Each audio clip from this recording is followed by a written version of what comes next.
Hello buddies, welcome to hashtag Tamil. நான் உங்கள் அசாத். இன்னைக்கு நம்ம சேனலில் என்ன பார்க்க போகிறோம்னா, பிக் பாஸோட செகண்ட் ப்ரோமோ வந்துருச்சு. அந்த ப்ரோமோவில் என்ன நடந்துச்சு அப்படின்றா தெளிவாக பார்க்க போகிறோம். ஃபஸ்ட்டு வந்தீங்கன்னா ஒரு டாஸ்க்கு கொடுத்துருக்காங்க. அந்த டாஸ்க் எதை பற்றினா, அவங்க எடுக்கிற ஃபோட்டோவை பற்றி அவங்க மனசில் ஏதாவது கொஷினோ இல்லை பேக்கேஜோ இருந்தால் அதை சொல்கிற மாதிரி இருக்கிற மாதிரி இருக்குது. அதில் ஃபஸ்ட்டு பார்த்தீங்கன்னா சோம்க்கு வந்து ஆஜித் வராரு. அவர் வந்து சொல்கிறாரு, ஆஜித்க்கு கேம் பிளானே இருக்கா இல்லையா அப்படின்னு எனக்கு தெரியல சார் அப்படின்னு சோம் சொன்னோன்னே ஆஜித்தே சிரிக்கிறாரு. ஏன்னா அவர் இப்போ வரைக்கும் ஒரு பிளானே இல்லாத மாதிரி விளையாடுற மாதிரி தான் எனக்கு தெரியுது.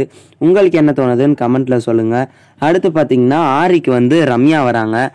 ரம்யாவுக்கு அவர் என்ன சொல்கிறாருன்னா, ரம்யாவோட ஸ்ட்ராட்டஜி என்னன்னா, காலர் டாஸ்கில் ரமேஷ்க்கு கேள்வி இல்லைன்னு தெரிஞ்சும் அப்போ கூட கேட்டோம் ஸ்வாப் பண்ணிக்கிறீங்களான்னு, அப்போ சிவானி எடுத்துக்கல அப்படின்னு அவர் சொல்லும்போது ரொம்ப நேரம் பார்த்தீங்கன்னா ஸ்பீச் கொடுத்துருப்பாரு போல ஆரி. அதுக்கு கமல் சார் உடனே டப்புன்னு நீங்கள் ஸ்ட்ராட்டஜியை தாண்டி வேற எங்கேயோ போயிருக்கீங்க அப்படின்னு சொல்லும்போது ரம்யா ஃபேஸில் பார்த்தீங்கன்னா ஒரு 100 வாட்ஸ் பல்பு போட்ட மாதிரி அவங்க ஃபேஸும் ரொம்ப பிரைட்டாகி க்யூட்டாக ஒரு ஸ்மைல் பண்ணாங்க. அது ரொம்பவே அழகாக இருந்துச்சு அவங்க ஃபேஸு.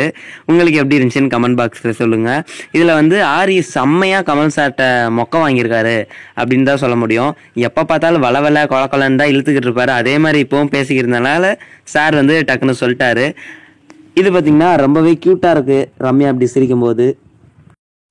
ஆரி பார்த்தீங்கன்னா ரம்யாவை தான் டார்கெட் பண்ணுற மாதிரி எனக்கு தெரியுது. ஏன்னா எப்போ பார்த்தாலும் இவர் பார்த்தீங்கன்னா நேற்று எபிசோடில் கூட ரம்யாவை தான் ரொம்ப டார்கெட் பண்ணி பேசுகிற மாதிரி பேசினார்.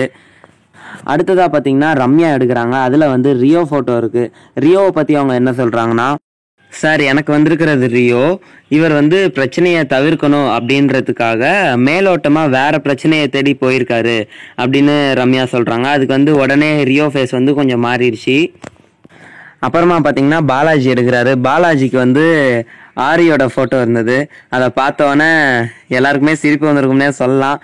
ஆரியே லைட்டாக சிரிச்சிட்டாரு. அதோட பார்த்தீங்கன்னா அந்த ப்ரோமோ முடிஞ்சிருச்சு. இன்னைக்கு எபிசோடும் நல்லா நேற்று மாதிரி இருக்குன்னு தான் நினைக்கிறேன்.